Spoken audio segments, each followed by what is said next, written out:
आदाब, मैं हूं मुमताज आलम रिजवी और मैं बात करूंगा इस वक्त इजराइल की और ईरान की। जी हां, दो तस्वीरें आपके सामने पेश कर रहा हूं। एक महीने से ज्यादा का वक्त हो गया है। आपको याद होगा 28 फरवरी को इजराइल और अमेरिका ने मिल करके ईरान पर हमला किया था, जिसमें बड़ी तादाद में लोग मारे गए थे। बड़ा हमला था, इसमें रहबर मुअज्जम आयतुल्लाह सैयद अली खामनाई भी शहीद कर दिए गए थे। 170 के करीब मासूम बच्चियां स्कूल की वो शहीद हो गई थी, कई अफसरान शहीद हो गए थे। तो ये बड़ा अटैक हुआ था। लेकिन अब एक महीने से मुसलसल ईरान भी जवाबी कार्रवाई कर रहा है। ईरान का बड़ा नुकसान हो रहा है, लेकिन ऐसा नहीं है, अमेरिका और इजराइल का भी बड़ा नुकसान हो रहा है। तमाम जो अमेरिकी बेसेस थे मिडिल ईस्ट में, तकरीबन वो आखिरी दौर से गुजर रहे हैं, यानी खात्मे पर हैं। तमाम राडार सिस्टम हो, डिफेंस सिस्टम हो, सब तबाह हो रहे हैं।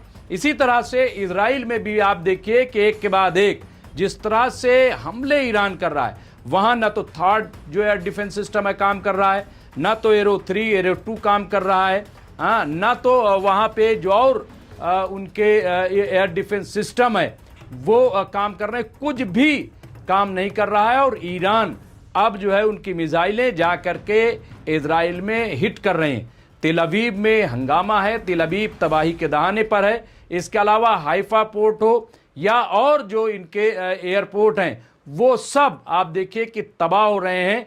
और दो तस्वीरें जो मैं कह रहा हूं वो मैं दिखाना चाहता हूं। एक तरफ इजरायली अवाम है, दूसरी तरफ ईरानी अवाम है। आप देखिए कि जो इजरायली अवाम है वो एक ज़माने से बंकर में रह रहे हैं, छिप करके बैठते हैं। जब ईरान हमला करता है तो इजराइल में सायरन बजता है और सायरन बजते ही सारे लोग वो बंकरों में चले जाते हैं, छिप जाते हैं वहाँ पे।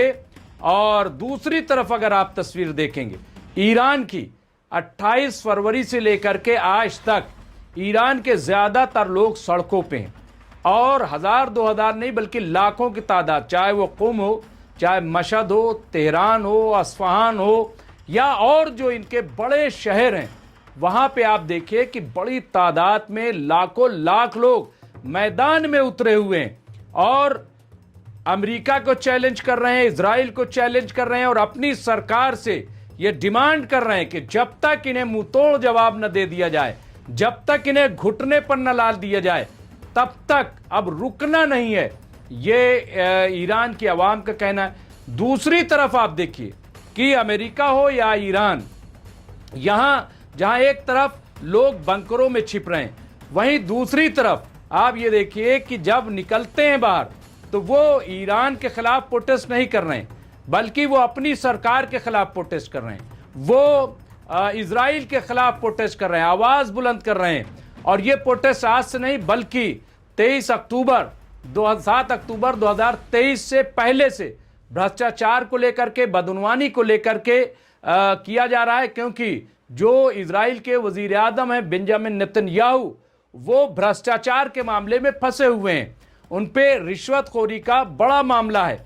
इसके साथ साथ आप ये देखिए कि अब तक वो 65 से 70 बार अदालत में पेश हो चुके हैं। दुनिया के शायद पहले वजीर आजम ये होंगे जो इतनी बार अदालत का सामना कर चुके हैं। और अदालत से ही बचने के लिए, ऐसा तजिया निगार कह रहे हैं, माहिरीन कह रहे हैं कि ये जंग करवा रहे हैं, ये जंग करवाई जा रही है और इसमें बिला वजह अमेरिका को घसीटा जा रहा है। क्योंकि इजराइल को तो पता है कि बगैर अमेरिका के उनका कुछ भी होने वाला नहीं, कुछ भी नहीं हो सकता भाई।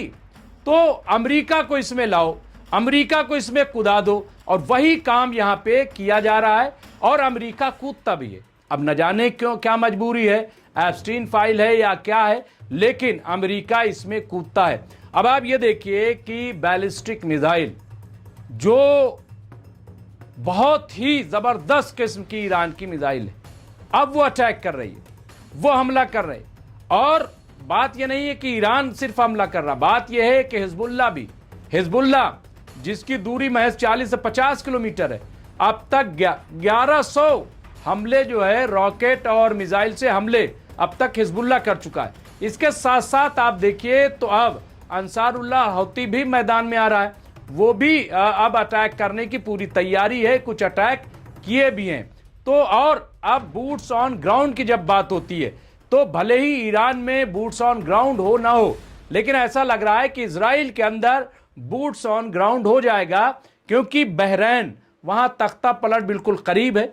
इसके साथ साथ जॉर्डन को अगर देखेंगे तो वहां पर भी बड़ी तादाद में मुजाहरे हो रहे हैं, हुकूमत के खिलाफ प्रोटेस्ट चल रहा है और कहा यह जा रहा है कि वहीं से बूट्स ऑन ग्राउंड हो सकता है, वहां से जो है मुजाहिरीन और लड़ाके दाखिल हो सकते हैं, ऐसा कहा जा रहा है। तो ये आप देखिए कि सिचुएशन इस तरह की बनती जा रही है। गाज़ा की बात करें तो गाज़ा में अब भी हमले हो रहे हैं, लेकिन पहले जैसे हालात गाज़ा में अब नहीं है।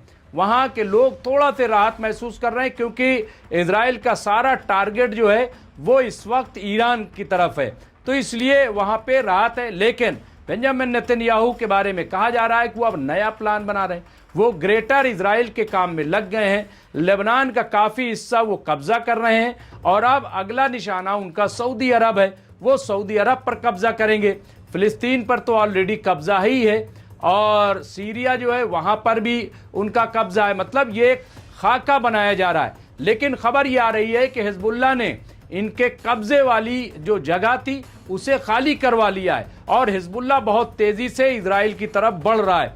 तो आप ये देखिए कि झूठ फैलाया जा रहा है ताकि लोगों को लगे कि नहीं, इजराइल जीत रहा है, अमेरिका जीत रहा है, जबकि हकीकत यह है कि अब डोनाल्ड ट्रंप पीछे हट रहे हैं, अब वो शायद जंग से बाहर हो जाएं। वो आप कह रहे हैं कि साहब हमारी तो जीत हो गई है। अब ये क्या कह रहे हैं कि ईरान में तो सत्ता परिवर्तन हो गया है, सत्ता जो है, इक़्तिदार जो है किसके हाथ में, IRGC के हाथ में चला गया है। क्यों? क्योंकि वही सारा फैसला ले रहे हैं और जो आयतुल्ला जो नए सुप्रीम लीडर बनाए गए उनका कहीं कोई पता नहीं है और प्रेसिडेंट की कोई सुन नहीं रही। तो ये आप देखिए, सवाल ये है कि आप चाहते क्या थे? हाँ, आप जिसके बारे में कह रहे हैं IRGC के बारे में, हाँ भाई, जो सुप्रीम लीडर थे जिन्हें आपने मारा, तो वो किसके कंट्रोल में ये फौज थी? उन्हीं के कंट्रोल में थी। कौन रन कर रहा था? यही IRGC रन कर रही। तो ये तो और स्ट्रांग हो गया, ये तो और आपके खिलाफ हो गया। यानी अगर आप ये कहें कि साहब वहाँ पे मिलिट्री जो है उसने टेक ओवर कर लिया है, तो ये तो और आपके खिलाफ हो गया है, क्योंकि वो आप देखिए रिवोल्यूशनरी गार्ड है, वो जो उनका इनकलाब इस्लामी जो है वो उसकी वो मुहाफ़ज़त करती है। तो ये तो आपके खिलाफ हो गया, ये तो आपके हिमायत में हुआ ही नहीं। आप तो डेमोक्रेसी चाहते थे, आप तो वहाँ पे रज़ा शाह पहलवी को लाना चाहते थे और रज़ा शाह पहलवी तो गायब हो गया है, कहीं से उसका पता ही नहीं चल रहा है कि है कहाँ। वरना हर रोज़ कोट टाई लगा करके आ जाता था, हर रोज़ जो है वो कहता था कि भाई हम आ रहे हैं, भाई हम आ रहे हैं। अब कहाँ चला गया? तो ये पूरी सिचुएशन वहाँ की है। कुल मिला करके कहा यह जाए कि आप देखिए कि हौसला जो ईरानियों का, मैं वो बताना चाहता हूँ। देखिए, मैं इजरायली अवाम को कमतर नहीं बता रहा हूँ, मैं इजरायली अवाम को कुछ नहीं कह रहा हूँ, लेकिन इजराइल के अवाम चूँकि वो कभी इस तरह उन्होंने सोचा भी नहीं होगा कि इस तरह से वो टारगेट किए जाएंगे। हाँ, तो मुझे पूरी हमदर्दी इजराइल के अवाम से है और अमन पसंद यहूदियों से है। और आपको बता दें कि ईरान में भी बड़ी तादाद, इजराइल के बाद अगर कहीं सबसे ज़्यादा यहूदी हैं तो ईरान में। वहाँ के लोगों को देखिए, कहीं कोई उनको ख़तरा नहीं है। तो ये जो लड़ाई है, ये आप इसको इस तरह से देखें कि ये इक़्तिदार की लड़ाई है, ये हक और बातिल की लड़ाई है, ये वो लड़ाई है।